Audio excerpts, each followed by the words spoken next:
Greetings, my comrades in study. How's it going? So, we're making progress through the book of Job, and it has been an eye opening experience for me. I don't know about you. Today, we will continue as I share lessons from Job 29:31. And in these chapters, Job starts out by talking about his former blessings. And yeah, that part really got me. So, for one whole chapter, he details what his life was like before his suffering. As much as it may have sounded, somewhat braggy and maybe a little bit of unrealistic, especially looking at it from the lens of the world we live in today, I read that whole chapter as a sort of manual or guide to becoming someone that God saw as righteous. All the deeds he spoke about are things that we are instructed to do as children of God. Surely those are the things that pleased him or pleases him, because he spoke about, championing the cause of the widow and the orphan. And I know that many times in the book of Isaiah and the book of Psalms, God talks about, taking care of the orphans and the widows. And I remember I think somewhere in James 3, God talks about, James was telling the people that what God considers as true religion is championing the cause of the widow and the orphan. I mean, that was something, that I kind of linked between the Old and the New Testament. In 30, he continues to speak about his anguish in the same heart-wrenching way. I was overcome with pity as I tried to imagine what it was like for him, comparing his former blessings to his anguish. One can only wonder what would make a man's life turn like that. He then makes a final protest of innocence in 31.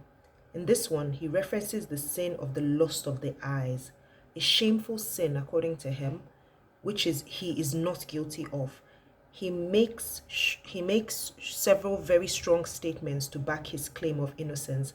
Now, that was another one that stood out to me, how he talked about how he had never lusted after another person's wife or tried to covet someone else's, property and all. And I was like, yeah, that's definitely the lust of the eyes. And I remembered the sins, the categories of the sins: the lust of the eyes, the lust of the flesh, and the pride of life. Where did you see God in these chapters? I'll tell you my hashtag getting to know God moment. In chapter 29:4, Job reflects on when he was in his prime and he felt God's friendship in his home. This shows that he had a very intimate relationship with God, as he considered God his friend. That made me think about my own relationship and ask myself, how do I really see God? And I thought about it, and I was like, you know what? I consider myself God's baby girl. He's there, he's looking after me, he's watching me grow, making me strong, seeing me making my mistakes, correcting me and reining me back in. How do you see God? What is your relationship with God? I know once upon a time I used to see him as this big, big bad guy in the sky who was, yes, loving, but, stern and just ready to make you suffer every time you do anything wrong. But the more I come to know him, the more that I see that that's not right. And I've called my lessons hashtag getting to know God, because the aim is to see God as he really is from his words.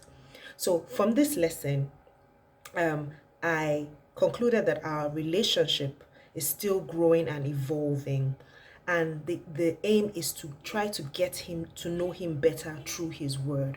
How about you? What is your relationship with God? How has it evolved? Is it growing at all, or are you still seeing him in the wrong light or not seeing him quite correctly? I hope by the end of this Bible study, which should be at the end of the year in December, your perspective of God would have changed totally. Thank you for joining me today. Tomorrow we'll continue in our study of the book of Job. We are getting to the end, and yeah, I can't wait to summarize and, move on progressively. Thank you again, and have a wonderful evening. Bye.